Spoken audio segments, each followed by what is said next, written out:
Hello everyone, my name is James and welcome back to another video, and in this video we're going to be talking about Max Verstappen and Lewis Hamilton and whether we'll see either one of them take another engine penalty at the upcoming Saudi Arabia Grand Prix.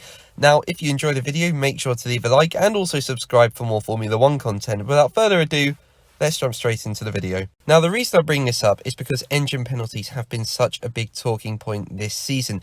In a year, you're only allowed 3 and you can switch between them. But if you take more than 3, you have to take a penalty for each one you take. And this has been a big talking point, as I say, especially for Mercedes. Mercedes have taken 5 penalties this season. They've taken 3 for Valtteri Bottas, so he's got 6 engines, and Lewis Hamilton has taken 2, so he's got 5 engines, and Red Bull have also taken 1 for Max Verstappen. Now, with there being just 2 races to go, there's no way that either team would take a penalty for their drivers at the Abu Dhabi Grand Prix. It's the last race of the season, and there's no way they'd want to take an additional engine for their driver unless they absolutely had to. There'd have to be something seriously wrong for that to happen. So the only other place they could take an engine penalty would be in Saudi Arabia. So let's start with Mercedes, and the reason they've taken so many engine penalties for their drivers this season is because they do not want to risk a DNF. It's been so close with Red Bull in the championship, and they do not want to be at risk of not finishing a race. They'd rather score some points than no points at all. Now, the last penalty Mercedes took was with Hamilton at the Brazilian Grand Prix, but this proved to work a treat because Hamilton was just so quick in that race. It was like he was in a different category of racing. He was just blasting past other drivers on the straight. That fresh engine was just delivering maximum performance, and we know the Mercedes is good with power and it's good in a straight line, and when it's fresh, that power unit, it's so quick, and Hamilton proved that in Brazil. So you could argue, therefore, that it might be worth taking another engine penalty in Saudi Arabia. If you look at the circuit, it's very high speed. There are lots of long straights and high speed corners as well. So you're really going to want to have a lot of power. So it could be the perfect place for a fresh engine. And as I say, look what Hamilton did in Brazil. It's more of a downforce circuit than it is a power circuit. But Hamilton, with that fresh engine, was just making it look easy out there. So on a circuit where power is key, it might be worth taking that new engine, because even though Hamilton would take a 5-place grid drop and start at best 6th in the race, if he can get close to people off the exit of corners, he would just absolutely fly past them on the straights. And I don't think it would take very long for him to get back into the top 2.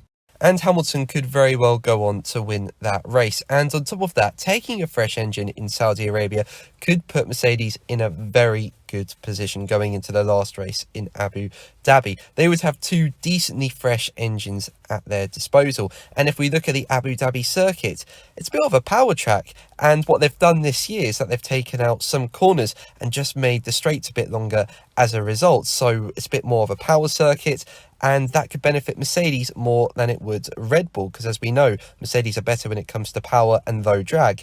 And even though the initial freshness of the engines would have faded off a bit, they will still give Mercedes very good performance. So it could be worth taking another engine penalty in Saudi Arabia. However, the one thing going against Mercedes is the fact that Hamilton is behind Verstappen in the driver's standings by 8 points. So if he were to take an engine penalty in Saudi Arabia, as I say, he'd get a 5-place grid drop, and therefore the best place he could start would be in 6th. So Hamilton's driving would have to be on point to ensure he gets onto the back of Verstappen as quickly as possible so he can challenge him for the win, because Hamilton needs to beat Verstappen to win this championship. If he doesn't win the championship. I mean, if Hamilton finishes behind Verstappen in Saudi Arabia, it's going to take a lot in Abu Dhabi for Hamilton to be world champion. He needs to beat Verstappen, get that gap down even more in the championship to ensure he's got the best possible chance of winning the championship in Abu Dhabi. So therefore, I don't think Mercedes will take an engine penalty. I don't think it's worth the risk. You know, I think the freshness they've got from that engine in Brazil is still there, and I think it can deliver them really good performance. But let's move on to Red Bull now, and whether it's worth them taking an engine penalty for Max Verstappen. And I'm just going to say it outright, I don't think they should. I mean, if they have to because they've got reliability concerns, then so be it. But I think for the sake of it, just have a nice fresh engine. I don't think it's worth it. I think a fresh Honda engine isn't as powerful as a fresh Mercedes one or a decently fresh Mercedes engine. And going into Saudi Arabia, which is a power circuit, I think Red Bull will want to start the race as high up as possible and not have to suffer a grid penalty and have their best starting position be in sixth. I mean, I have no doubt that Verstappen would find his way through the grid, but I think this is overall a Mercedes circuit. And I think by the time Verstappen made his way past everyone to get onto the back of Hamilton, Hamilton would be a few seconds down the road. And we'd see what we saw in Qatar, really. Hamilton able to manage that and Verstappen not really able to close in. And if that happens, then going into the last race, it will just be 1 or 2 points between Verstappen and Hamilton. And Verstappen will not want that. He'll want to try and extend his championship lead in Saudi Arabia if he can. And I think his best chance of doing that is to try and qualify in pole or at least in second. That way he's got a good opportunity of maybe getting Hamilton off the line and trying to hold him up, even though I think it will be difficult. Because I think that whatever happens, Hamilton will at least have the Brazil engine in the back of his car for Saudi Arabia. And we saw the performance it delivered him. So those are my thoughts, guys. But what are yours? Let me know in the comments below. But that's going to be the video from me today. Thank you ever so much for watching. Make sure to like and subscribe for more videos. And until the next one, take care